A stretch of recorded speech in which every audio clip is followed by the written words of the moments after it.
Hey people, what's going on? It's Friday now, and it is the 22nd. I get people deal with the lamp, okay? I can move it, and I can't move it. You know what I'm saying? Just fucking deal with it, okay? I've been doing this for over 10 years. I've heard about the lamp quite a bit. I understand OCD, but it's on you, not on me, okay? If it bothers you that much, don't watch. Is that cold-blooded? No, it's not. Okay? Handle your shit. So, in the comments, I will respond. Someone wrote, you mentioned people don't care. People helped you with your mortgage at one point. Some people do care. That's not the point. I already covered that. People helped me because they wanted to. If they care for their own reasons. I don't know why those people wanted to do that, but I know that they don't know what I wanted or what I care about. People do what they want. When I say people don't care, I'm trying to get across a point that is uncomfortable to think about, that may be helpful for some of you folks who are rather needy and are easily manipulated. Do you understand? I'm not saying what this person thinks I was saying. I know exactly what I'm saying, okay? And I know that some of you folks need to hear it so you can deal with it. Use the information and become stronger. That's the whole point. It's not saying something negative. Yeah, I get irked. That's why I'm single. We all live in the mind and we all have our own perceptions. I personally like my perceptions the best. See what I mean? Some folks could be thinking, oh, that's that fucking jerk Dereck. That's fine, because that's who I am. That's how I am. That's how I feel. Okay, we'll talk about music now.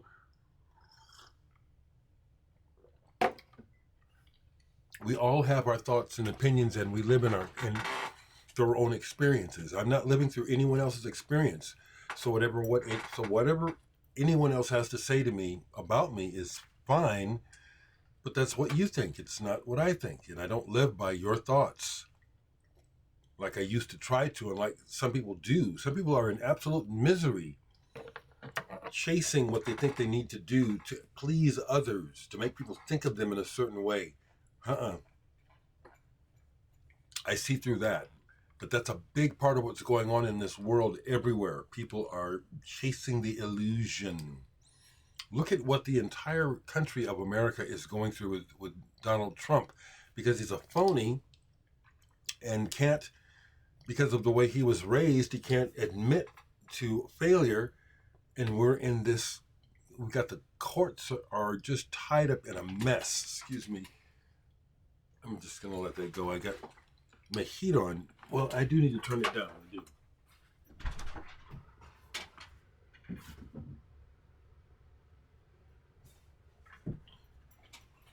So once again, I know what I'm saying here. You may not agree with it. That's fine. I've already said that. Told you it's my opinion, okay? I feel good about who I am. And you ought to as well. So, on to music. Yesterday was another beautiful day. I went back down to Grapefruit Records. Grapefruit Records is run by Simon Joyner. Someone asked me if that was the Simon Joyner, the artist. Yes, I've known Simon maybe 35 years or more now, and that's how I met him. He was working at the antiquarium in their records shop. It's one or the other. I either saw him play or the record shop, but both came pretty simultaneously. So he's been doing this most of his life. I spent 2 hours at the shop with him because when I got back down there yesterday, he had not gotten through my trade. I took a box. That's the first time I had so much that I had to take it in a box. Usually I'll just have a stack. But so we visited while he worked on pricing things and also opening up the store, because I went down pretty much when they opened.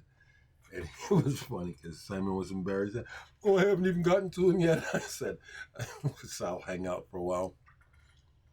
I also explained to him because his partner that opened Grapefruit with him, Mike, moved to California to be with his girlfriend, Anna McClellan, another artist. Have you heard of Anna? I've played with Anna. Interesting artist. So he's been getting help from a volunteer. David Nance works there, but David is now out on tour. Go see David Nance when he's out with Rosalie. Go see them. So anyway, he was busy. And so I waited for him to open the shop and take care of some customers. And then, of course, I shopped. I'll show you what I got for my trade. I did so well on the trade, I didn't even use it all. I have credit. And I had a wonderful conversation with Simon. I've always liked Simon. I'll get to the music. Years ago, he was in a bit of controversy because of using the N-word in a song. And if the people who freaked out about him using the word had listened to the context of the song, they'd have stayed quiet. He's an artist and he has the right to use the word nigger. Contextually, it was proper. I defended him. And it was a firestorm. And I said, I'm done with this. People have lost their minds. People do not want, like I said, we live in the mind. What we see is what we think is real. And so it was just ridiculous. We just had to wait for it to die down because people lost their minds thinking all of a sudden Simon was a racist just because he used the word, not even able to put it into context, which is what is happening with politics and all this ultra-right, ultra-left shit. It's all distorted. As soon as you say, I'm conservative, I'm liberal, your thoughts are distorted. There's no clarity. I hate this shit. Okay, so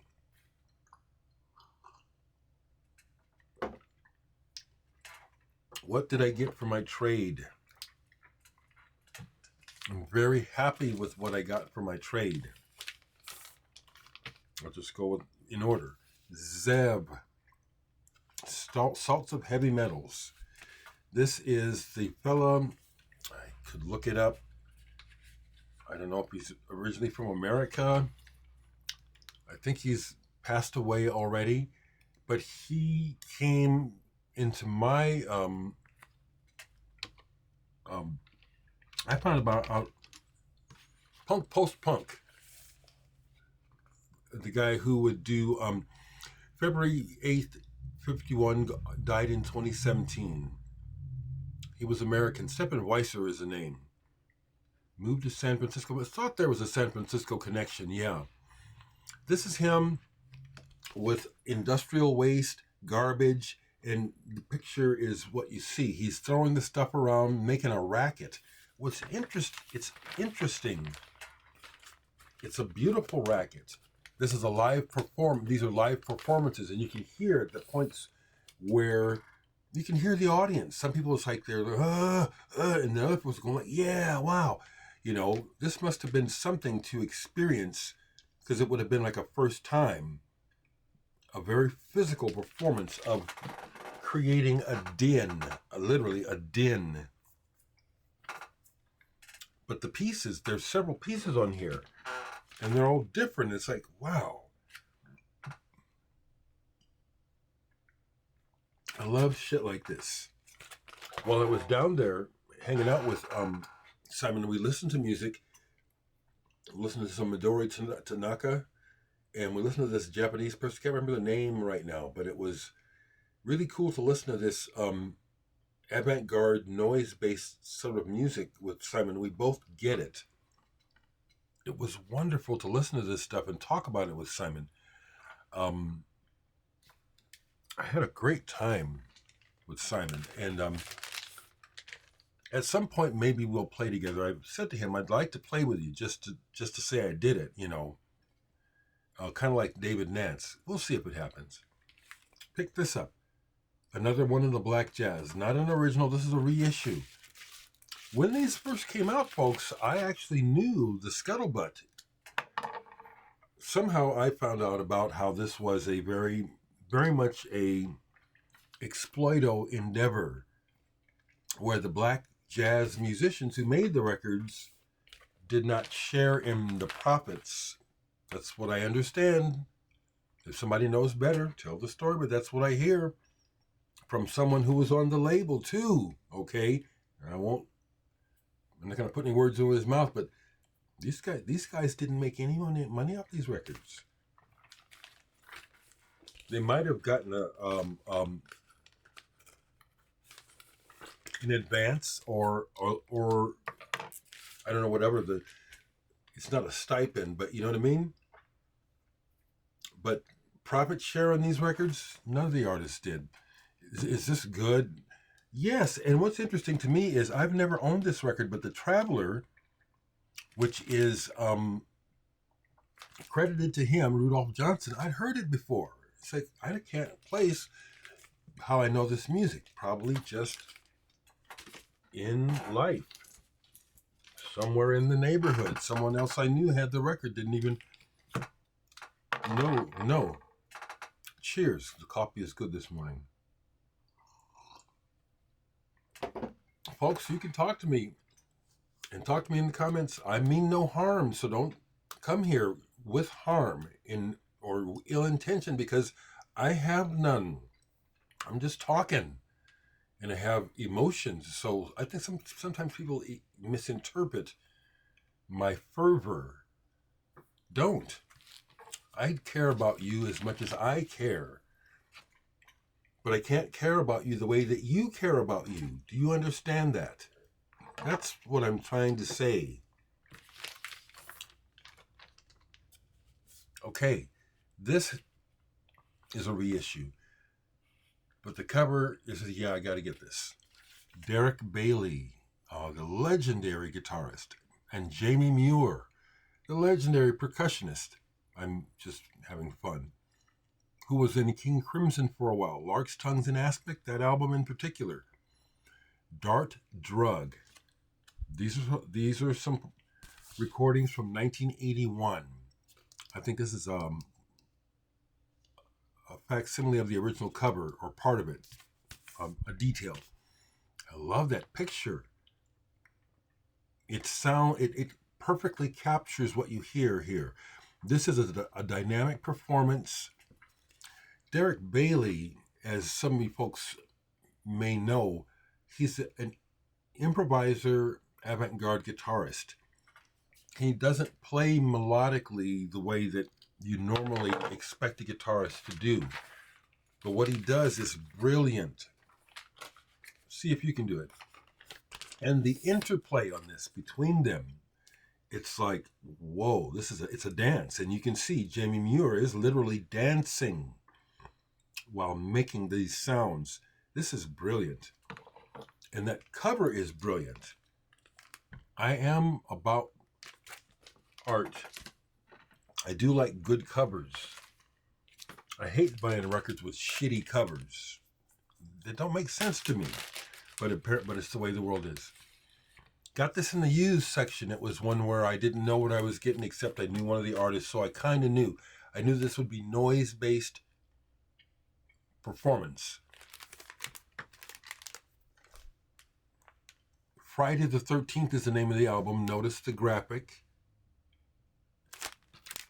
This is Dead Machines, Damion, Romero, and John Wiese. I got it because of John Wiese. I have some other John Wiese, and I've seen him perform live and met him and talked to him at length. What a brain. This is noise-based. John Wiese is using his setup. He creates his own software to create sound with. These other folks, I've only listened to 2 sides so far, so I don't know what the Damion Romero sounds like yet. I'm glad I bought this double album. Interesting packaging here. Really no information. It was recorded in 2006. Yeah. I'm glad I bought this. And this will be interesting listening to get through to the rest. The John Wiese, I liked it right away.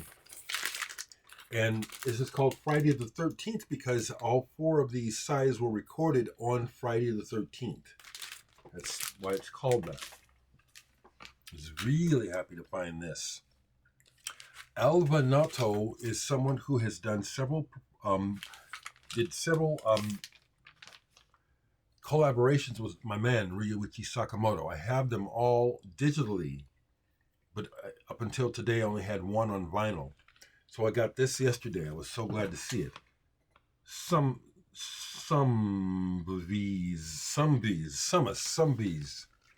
Can hardly see anything. It's so minimal. Double album. I love this. I also love how Alva Noto is. It's Alva Noto and Ryuichi Sakamoto, not the other way around. And Sakamoto is doing Alva's thing. And it's cool. It's very ambient and spatial and minimal. And it's gorgeous. It's gorgeous. So, haven't seen the Alessandro name in the comments for a while, but it came to mind. He asked me about Sakamoto and Alva Noto. I think he has their records. Hello, if you're still watching, Alessandro. This one is one of those spiritual jazz records that goes for a lot of money now. Now, I have an opinion about these records because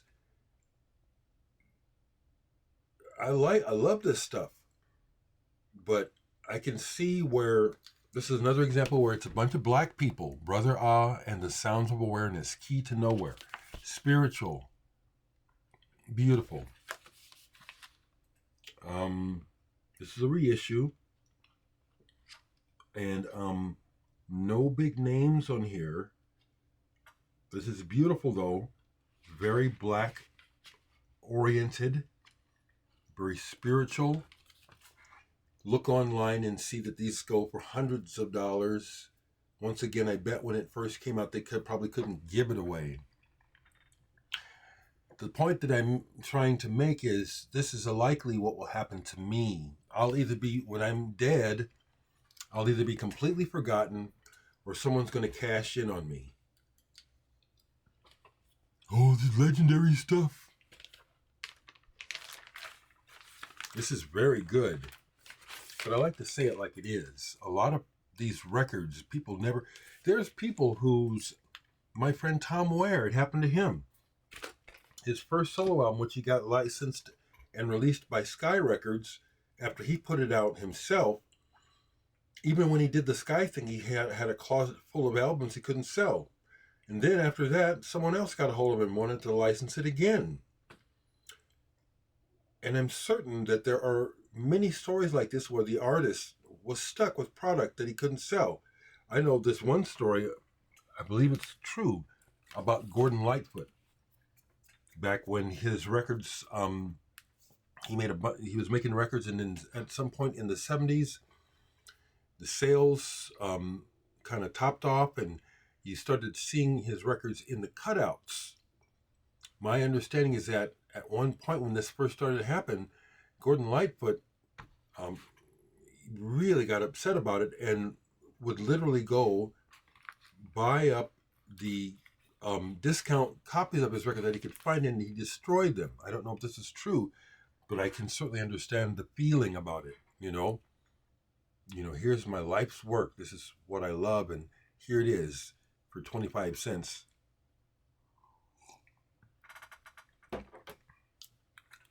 That's all I'm saying about this. This is good. I wouldn't be surprised if somewhere in someone's closet or garage, there's a box of these that have been completely forgotten. They're fully moldy now, worthless, because they couldn't sell them. But it's now a collector's item. This is good though, brother.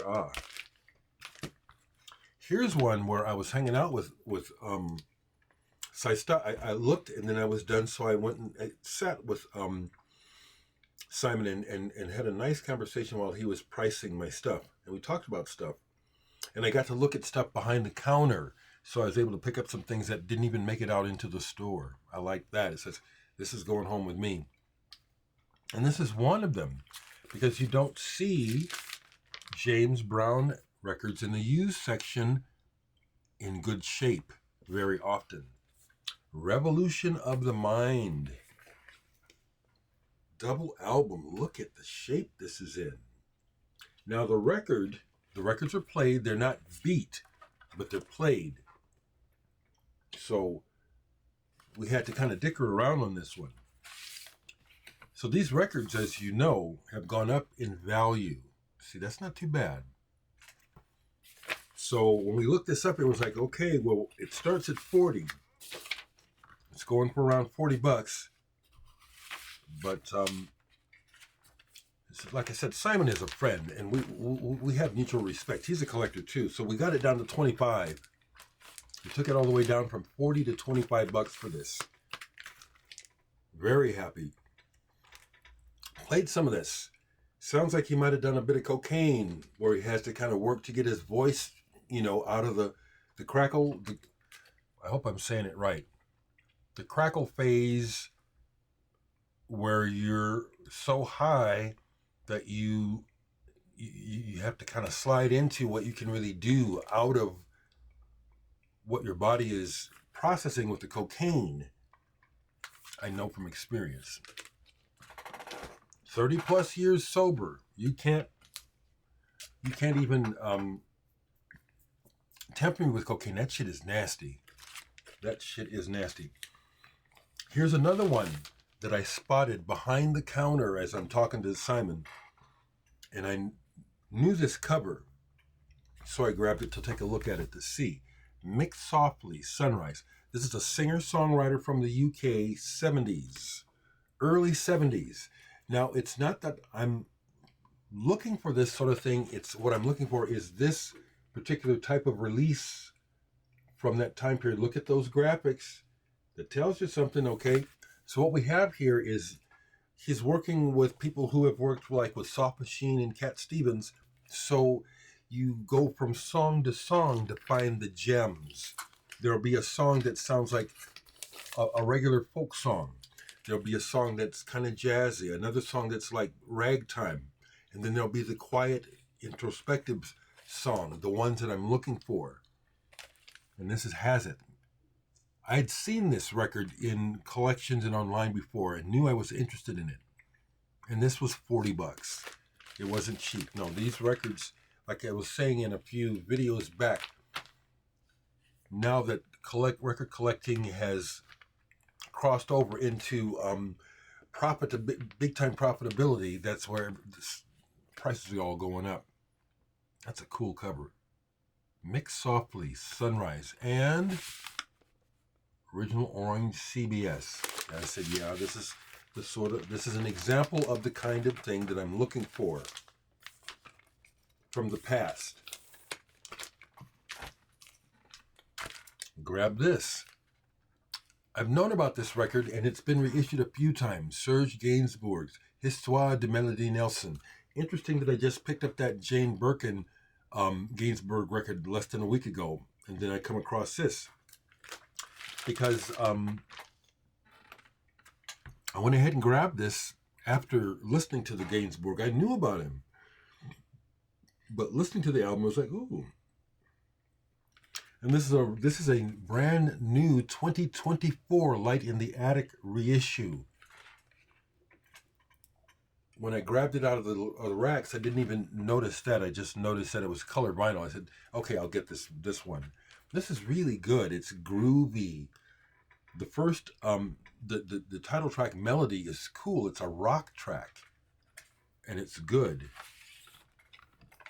And this is a beautiful, beautiful. That is beautiful. It plays good too. You don't hear the splatter. You're not supposed to, you know. Some people complain that they think that they can hear, no matter what, they can hear the color vinyl. That's not true. It's mostly mental. Listen closely. You know, they say that about the memory, is that our memory is not reliable. That every time we remember something, we reinvent the memory in so many words. And yet we'll swear, photographic. I'm the same. I'm thinking, that's what happened. I swear that's what happened. But if you could go back and look at it, or you trade thoughts with other people, and it's like, oh, I didn't remember it like that. Broadcast. So sorry that Tish, I think that's her name, passed away young. Really good group. They get lumped in like with Stereolab. They don't sound anything like Stereolab, but it's a retro future type of sound. So that's what they have in common. Stereolab and Broadcast have elements of the past mixed in with the music in a way that suggests the future at the same time. And this is the album they made with the focus group, Investigate Witch Cults of the Radio Age. They put out a series of videos from this, which is how I first heard these tracks and really liked them. Really psychedelic. Real psychedelic. Broadcast. And I see in the music news that 2 new broadcast releases are coming out this year of demos through Warp Records. Now, this is how I started my day yesterday. This is not something I bought. This is in my collection. And something brought it to my attention to play. And I'm so glad I did, because this is just gorgeous. Bill Evans, You Must Believe in Spring. Okay, that's why I watch every Thursday the vinyl updates on the In-Groove in Phoenix. I like that guy, Mike. And this has been reissued at 45 RPM, that whole yada, yada, yada stuff, you know. And I said, I have an original of this. This is beautiful.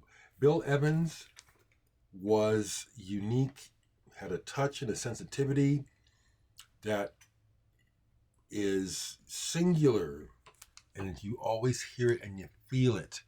This is beautiful. You Must Believe in Spring. I looked it up. This has gone up in value. Okay. Is that all that's it? Is that it? That was it. That's what I bought yesterday. Yeah, real happy with, and like I said, I still have credit. So folks, please don't misunderstand me. I am a caring person, but I'm going to tell you what I think, okay? Doesn't matter if you agree or not. I'm sharing my thoughts from my experience, which I think is important to do. So I will. And I pay attention to my stats. You know, I look every day to, you know, when I look at the, look to see if there's new comments, I'll look at my dashboard to see what my subscriber number is. It goes up and down. And like I said, I'm not running a popularity contest. I'm not going to do things just to get likes. I'm going to be me. You take it or leave it. Okay? Talk to me.